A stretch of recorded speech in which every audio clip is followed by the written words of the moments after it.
Yeah, I'm one. We have modern-day psalmists, groups like 10th Avenue North. Psalmists put to words things that we feel. Earlier in the fall, I attended a retreat. It was in Colorado Springs. It was a required retreat. It was designed that pastors like me from our area could come and find rest and get away from the church and all those things. But the very fact it was required, and the very fact it was in a hotel conference room, just wasn't very restful for me. It was kind of a command performance. Well, you have to be here, so rest while you're here. Wasn't good with that. But I went. I sat in the back row, and I sat with a friend of mine named Dave. Dave's a pastor here locally. I've known Dave for quite a few years now. And we were talking, getting caught up, and he turned to me, and with just this look of great anguish, he said, "I'm just so tired." Just, you could feel the blood I really felt bad for him. As he told more of his story, the church life was difficult for him. You know, the Bible does compare the people of God to sheep, and we do need a shepherd, but I'll tell you, one of the things about being the shepherd is the sheep bite sometimes, and sometimes they smell kind of funny too, and things were not going well at Dave's church. A lot of conflict. He was succeeding, or his predecessor was very well liked, very successful, and he's the next guy, you know. He's the guy that they said, "Well, you know, Dave, the way we used to do it was," and you can only put up with those for about so long until they just wear you out. Criticism, complaining, grumbling, you know, we've all been there. Dave's a full-time husband, and he's the father of 4 teenagers. So not only is the work front kind of wearing him out, just daily life is full, right? Just daily life. And so we talked, and it just has stuck with me for a while. It's just the pace of his life. I hear your stories. One of the words that's frequently referred to in our lives is, "I'm just so busy. I'm just so busy. I don't know if I'm coming or going. I'm chasing around a lot of people and a lot of things, and I just, wears me out. And I got to turn around and do it tomorrow." And I hear those, and I hear this a lot sometimes too. And I think there's evidence of this all over our culture. I think it's why the rise of escapism behavior happens. I'm just so tired. You know what I want to do when I come home from work? I just want to turn on the television and not have to think about anything until tomorrow. I just want to get online, surf the net. I just want to go to Cripple Creek and, try and win a little bit of money, just be entertained. I want to go work out, so then I'm really tired and I can try and decline my stress a little bit. Just those kinds of behaviors. There's nothing wrong with entertainment, right? We all need kind of leisure things. But the need for it just keeps growing and growing and growing. We are the land of 5-hour energy drink just to get us through the day, right? There's a Starbucks on every corner for a reason, right? It's handy anywhere I go. And I think it's evidence of the way we live, We work hard. Life is fast-paced world that we live in, different than any other generation. But here's what I'm finding. We know what we need. The guy who wrote the song said, "I know that your promises are true. I know that. I know I need to pray. But I just can't lift my head up some days. I can't lift my head up from my coffee cup that's on the kitchen table before I got to go to work, or before the kids get up, or before, something else." We wake up exhausted. For some of us, our lives are in ashes. We seriously look in the mirror and go, "What happened? It was going really well for a while, and then woof, and it just, and I got to get up today and go, the merry-go-round of life doesn't stop just because I'm really tired and starting to get motion sick. We just got to keep going. It takes a lot of energy out of us. And one of my favorite lines in that song is this: "Our prayers are wearing thin." I know I'm supposed to pray. I know that. I know God listens. I know these things. But it doesn't make it easier to do them. Something's got to give, right? It's like, I just can't keep doing this anymore. It's wearing me out. Sound familiar? I used to think it was physical fatigue. I used to think our bodies are just tired. But we've all had those moments where we've overdone it a little bit physically. A little bit too much yard work. We thought that last set in the gym was going to help us, and it was the one that's like, oh, I think I shouldn't have done that. But here's what I find. On those days when I'm physically tired, my feet are sore because the shift was too long, and I just need to go home, I go to bed early, and I take a couple Advil, miracle drug, to help my achingness. And in the next morning, I'm sore. I can feel it in my shoulders and my back and, my hamstrings. I'm feeling muscles I kind of forgot I had. But that goes away pretty quick. Usually when I get up and move around, start walking, that flushes out of my body. But that soul weariness doesn't. It just sticks with you. I heard a phrase this week that I don't like it, but I get it. Bone weary. Are any of you just bone weary? I'm just tired right down to my bones. And it's not because my muscles are sore, it's because my heart is sore. My soul is tired, right? Our source is spiritual fatigue. And we're not alone. We're not alone. Lots of people in our society feel this way. It's folks who have this mindset. If I can just make it through the week and get to the weekend, I'll be okay. We've got fun stuff planned this weekend. I am going to go to Cripple Creek this weekend and, just kind of get away from it all for a while. I'm going to go to the ball game and I'm going to forget about everything for a while. I'm going to go to wherever I'm going to go to and just forget about it for a while. And you know what happens? They're just as tired when they get home as they were when they left. And please don't hear me right. I am not advocating Cripple Creek as stress management, right? I think gambling is a tax on poor people. It's the people who stand in line thinking, if I could just win the lottery, my life would be better. No, it wouldn't. Your life would just have more money in it. It'd be still confusing and messy and all that other stuff. It'd probably make it worse, because now you'd have all these people that knew you had money. If I could just make it to spring break, going to get away for a while. If I could just make it to summer vacation, then we're going to go have a nice trip and all that. And it's like, you know what? You come back from your trip, you got to go back to work to rest from your trip. I just need to go have a day where I can sit at my desk and not have to think too much, which I'm sure your boss is not that thrilled with.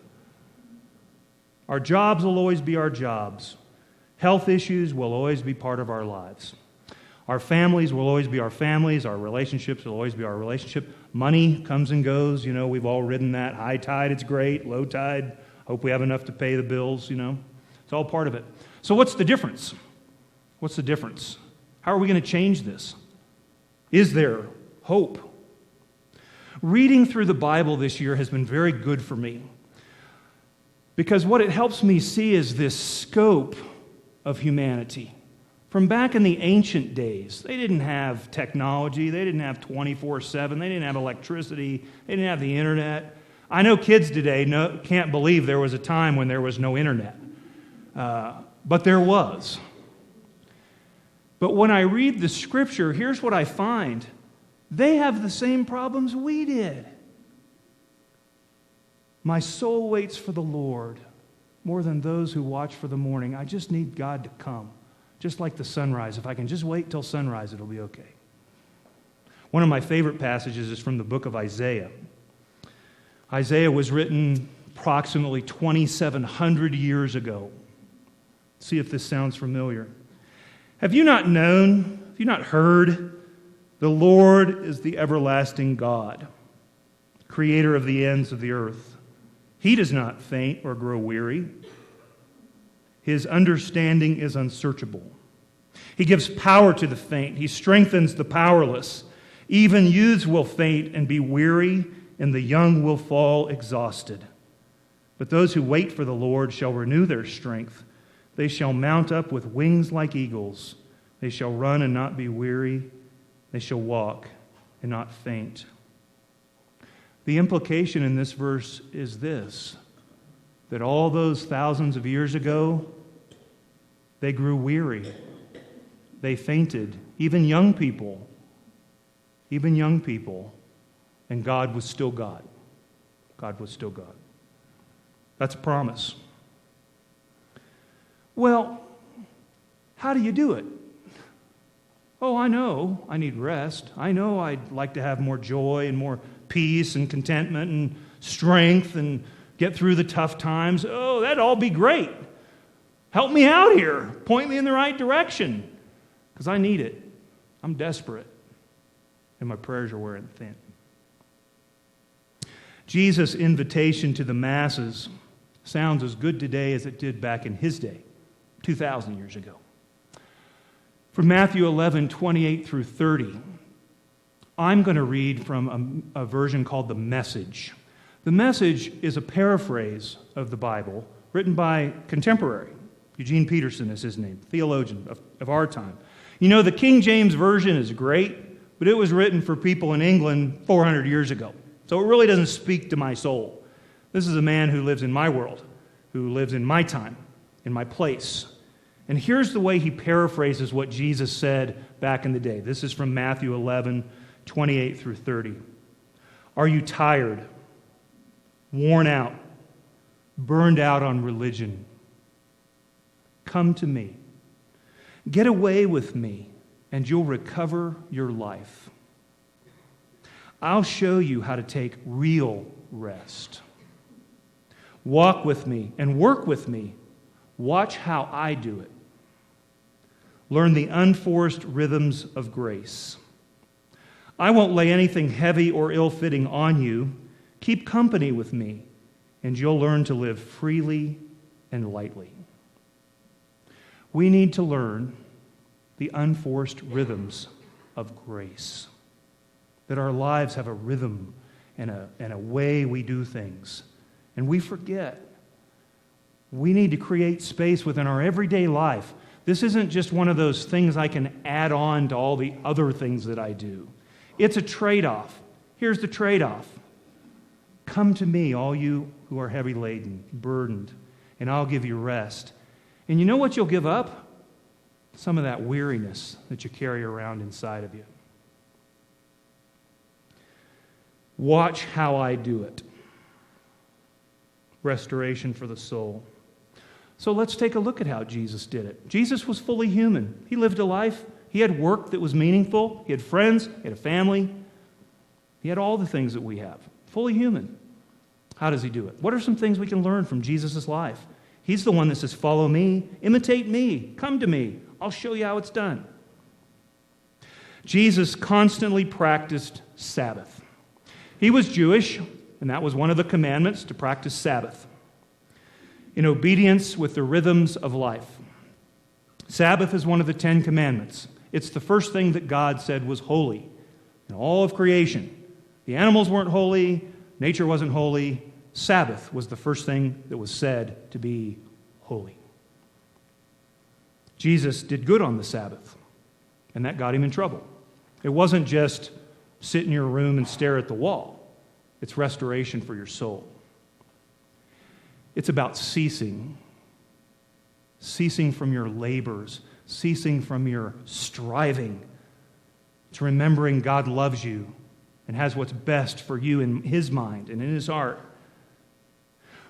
For those of you who were with us last week, I preached on the baptism of the Lord. Jesus was baptized before he started his ministry, and he was reminded, you are the beloved, in whom I'm well pleased. My favor rests on you. You're my son, my one and only son. But our false self, the one that we kind of create for our own image, says, I'm who I am based on what I do and what people say about me and what I have, my possessions. That's how I prove I'm worthy in this world. We spend a lot of our waking hours filling one of those three categories. I am what I do. That's why I have to work so hard. Got to work, got to prove. I want to work hard so that people say good things about me. And I want to work hard so I can make a lot of money so I can buy stuff. Then people will see how wonderful I am because look at all the things I have. But you know what the bill is for that? It wears us out. And it's never enough. You can buy version 1.0, and 6 months later, they tell you, that's not any good anymore. To really be somebody, now you got to have 2.0, or 3.0, or 4.0. It's how they make money. And we buy it. We not only buy the product, we buy the idea it's not good enough unless I have, right? Work isn't a bad thing. We're created in God's image. God's a worker. The first 6 days of the week, he was working, creating, imagining. But the Exodus 20, 8 through 11, the commandment says this: get all your work done in 6 days so that you can consecrate 1 day for holiness. That's God's command. And, think about God. God's the everlasting God. He doesn't faint or grow weary like we do. His muscles don't get tired. Why did he need to rest? God's God, right? It's a pattern for us of how we're supposed to live. He didn't need the rest. He knew we needed the rest. So he set aside a time saying, do what I tell you to do. My commandments. Follow me. Come to me. Sabbath is a time to pay attention to God and others through worship, restoring relationships, slowing down, ceasing, remembering God is God, and we aren't. It's not just time off either. I don't think it's just vacation time. Play, for some of us, restores us. We need to play more. It's good for us. But sometimes it's been so long I've talked to God or thought about God or even been with God, I've forgotten what that's like. It's too long. So you have to understand your balance. What's your rhythm? What do you need? Do you need more silence and solitude? Do you need more relationships? I know we find that, we're pretty quiet people. We love solitude and silence. Nothing better than a day just left alone, do my own thing. We have to be a little more engaged with inviting people into our lives. That restores us. For others, it's just the opposite. I don't know your rhythm. You know your rhythm. So take a moment, just pause for a minute. Say, well, where am I at with that? Is one of the reasons I'm so tired because I'm out of balance with myself. I'm not following God's commands. Sabbath allows us to wait on the Lord because it's built in. It's what we're supposed to do on Sabbath. Wait for the Lord. Wait for the Lord. The 23rd Psalm reminds us that the Lord restores my soul. Through leading me to quiet waters, green pastures, we have needs. Rest and nourishment and protection is what the shepherd offers the sheep. He says, come to me, I'll take care of it for you. I love the part of the 23rd Psalm, and it's usually the overlooked part, where he says, when you're walking through the valley of the shadow of death, fear no evil. Why not? Because I'm with you. My rod and my staff, the protection for you. See, it's not a promise that you won't ever walk through the valley of darkness. It just says when you're going through it, I'm there with you. So, again, take just a moment. Just step out of the sermon for a minute and say, what's my valley? Where am I walking through the valley of the shadow of death, the darkness? And I'm thinking I'm all by myself in this one. See, the shepherd's with you. Just because you can't see it, and sometimes we don't even feel it, he's there. Maybe we have our attention so on other things, we forget to look and see that he's right there with us. He sets a table in the presence of your enemies. The implication there is this: your enemies are all around you. But you know what? I'm with you. That means you can have peace, because I'll protect you. Doesn't mean you won't have trials or hardships or challenges. It's just saying, while you're in the middle of those, I'm there. God sets a table and invites us to come, to keep company with him. My cup overflows.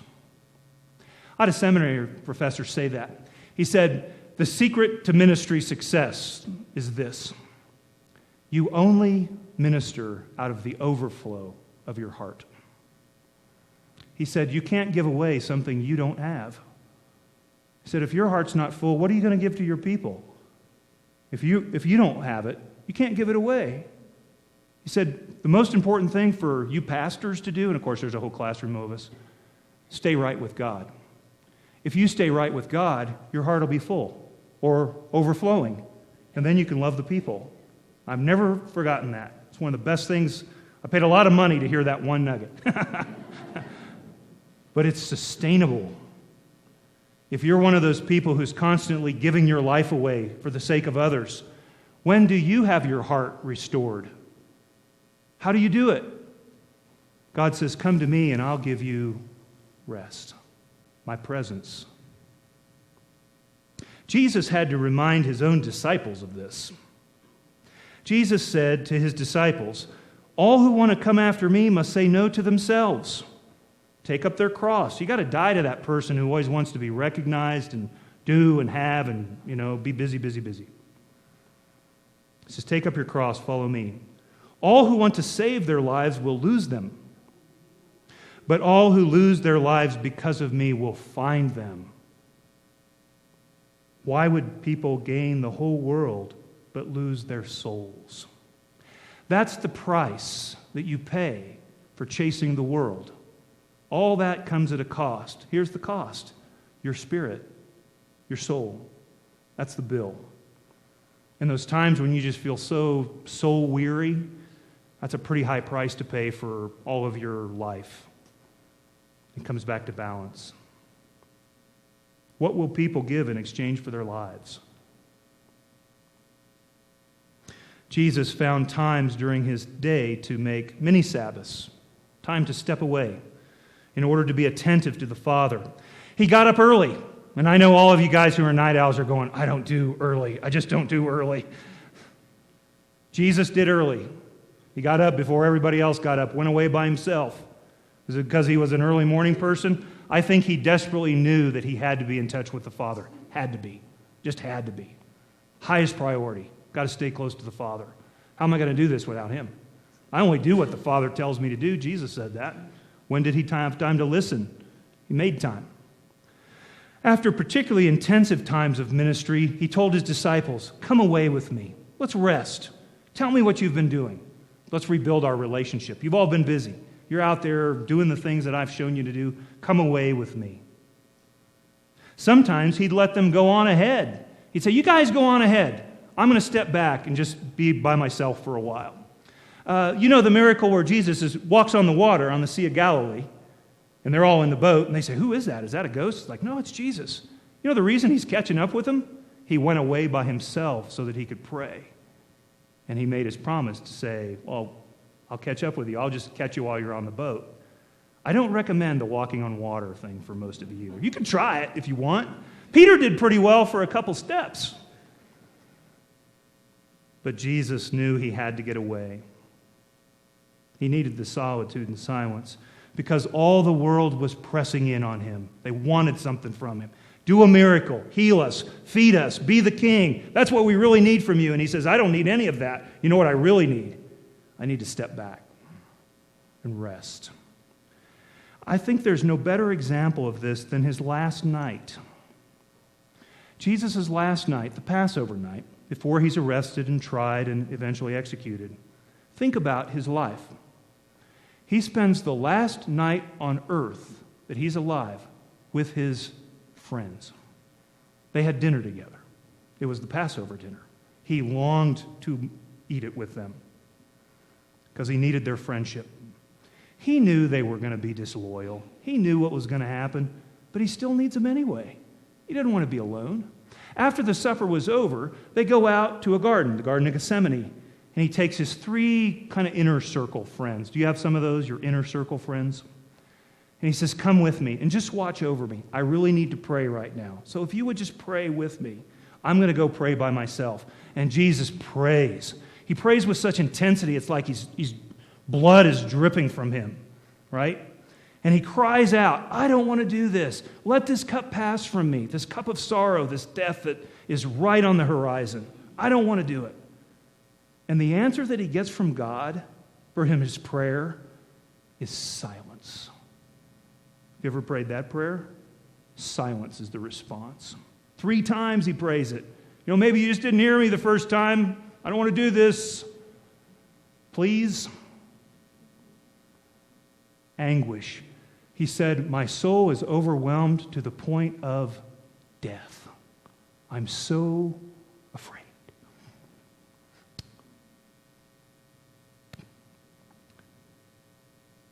Yet, after he prays, there's a change that happens. He was agitated and frantic and stressed and all anxious when he goes into the garden. He's afraid. He's like us. When he comes out of the garden, he's not anymore. He's calm. He looks at his friends and he says, couldn't you wait just 1 hour? Well, let's go.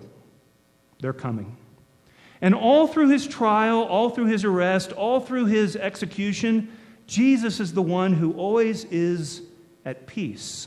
All the rest of them are very upset and frantic, and they don't know what to do with him, and Jesus is the one who says, you have no power over me. I can lay down my life. I'll pick it back up again because I know who I am. If Jesus lives like this, what a message for us to live that way. Because we've cried out. I don't know if you've been overwhelmed to the point of death, but have you been there? Walking through the valley going, where are you? I'm dying here. If you don't show up, I'm not going to make it. I'm just not.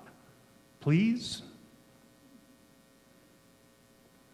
The importance of building time into your day for ceasing is a way that we can incorporate God into our regular lives. It's not an add-on. It's a walking with.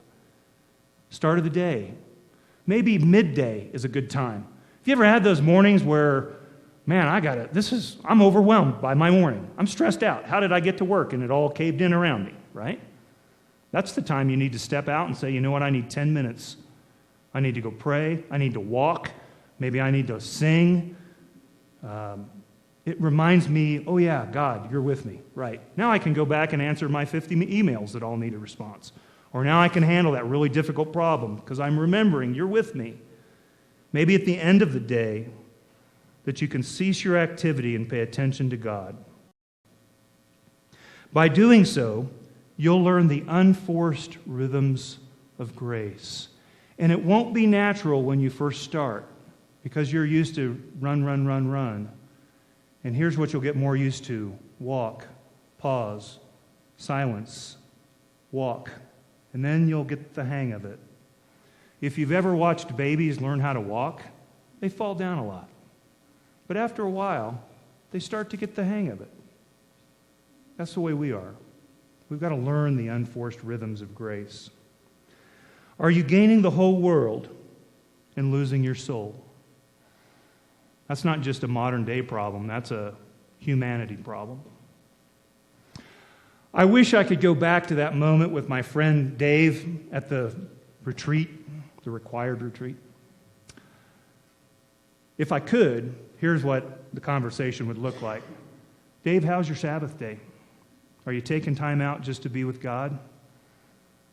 I don't want to know how things are with your church, and I don't want to know how your family is. I want to know how you are. How are you? Just you, not Pastor Dave or Reverend Dave, just Dave.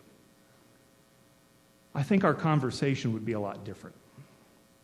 How's your prayer life? Who's watching over you when you go out into your Garden of Gethsemane? Who are your friends you're taking with you to pray for you and watch over you? When we look at the life of Jesus, his struggle ended. His broken heart was healed, but his song stopped for just a little while. The resurrection even waited for the Sabbath. Remember, they put him in the tomb, and everything stopped for the Sabbath.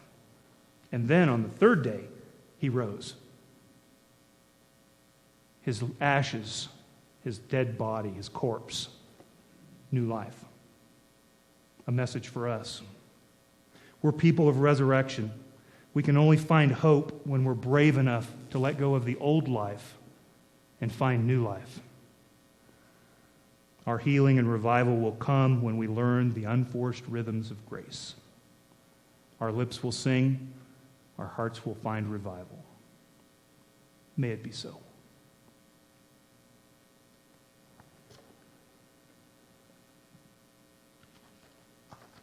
Everybody breathe, especially me. Breathing's good.